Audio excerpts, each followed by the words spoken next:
Children's literature is an incredibly efficient delivery system.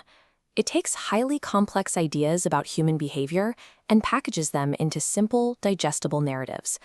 The prime historical example of this is the Panchatantra. For over 2 millennia, these ancient Indian fables have used a rigid structure to teach young minds how to navigate morality, politics, and human nature. The psychology behind it is remarkably clever. When you directly criticize a person's behavior, they get defensive.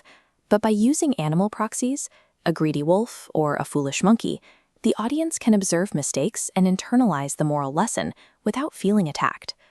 The moral lessons encoded in these stories are identical to what they were 2,000 years ago, but the physical machinery required to capture a child's attention has to be completely rebuilt for every new generation.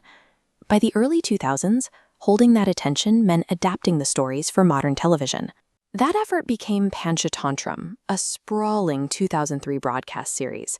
Producer Ramoji Rao wanted to bring these fables to ETV Telugu, but rather than rely on expensive, nascent computer animation, he decided to build the entire world physically.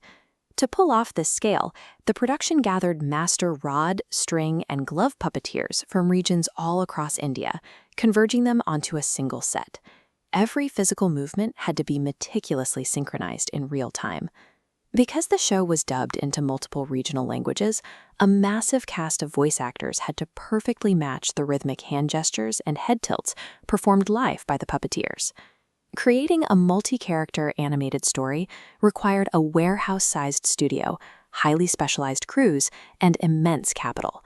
For an independent creator with a story to tell, the door was firmly shut. Today, that entire physical studio infrastructure fits onto a single laptop. The digital workflow starts precisely where the physical one did, with a structured script. You outline a clear hero, a definitive villain, and a rigid moral arc broken down into specific scenes. The technical hurdle is consistency. If your hero's face morphs between shots, the narrative breaks. Modern tools solve this with a reference history. You pin a 3D character design. The system continuously cross-references that original pin, freezing the geometry across the timeline. These locked frames enter a video generator. It applies cinematic dolly movements and environmental physics, calculating how light bounces off leaves and wind moves fur. The spatial constraints of the physical stage are gone. A solitary creator can dictate lighting, camera angles, and scale without ever hammering a single nail. But the AI only generates a visual shell. The fable still needs an emotional center, and that relies entirely on the audio performance. Performing a complex, multi-character script in Hindi by yourself is difficult. You must ensure the audience doesn't realize they are listening to one person in a quiet room. You build that separation through vocal modulation. If you are voicing the wise guru, you lower your pitch, slow the pacing to a deliberate crawl, and push the sound deep into your chest. Then, to voice the anxious student in the very next line, you raise the pitch, accelerate your delivery, and add breathiness to the performance. You capture these isolated vocal performances separately, dropping them into a digital audio workspace and sequencing them into a seamless conversation. Finally, you scrub the raw audio to remove background hiss, layering in AI-generated environmental sound effects to build an immersive acoustic space. Digital audio engineering allows one person with a microphone to become an entire theatrical cast, effectively replacing the army of dubbing artists required back in 2003.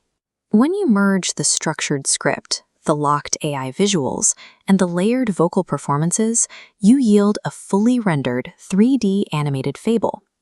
Until very recently, producing cinematic lighting and dynamic physics required millions of dollars and a highly specialized studio pipeline.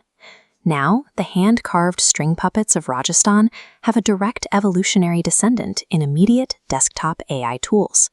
We traded carved wood and cotton string for generated pixels and neural networks. Yet the core mission of capturing attention to teach a young audience how to navigate the world remains exactly the same. The true democratization of animation means that preserving a culture's oldest stories no longer requires a production empire. The only remaining barrier is the creator's imagination.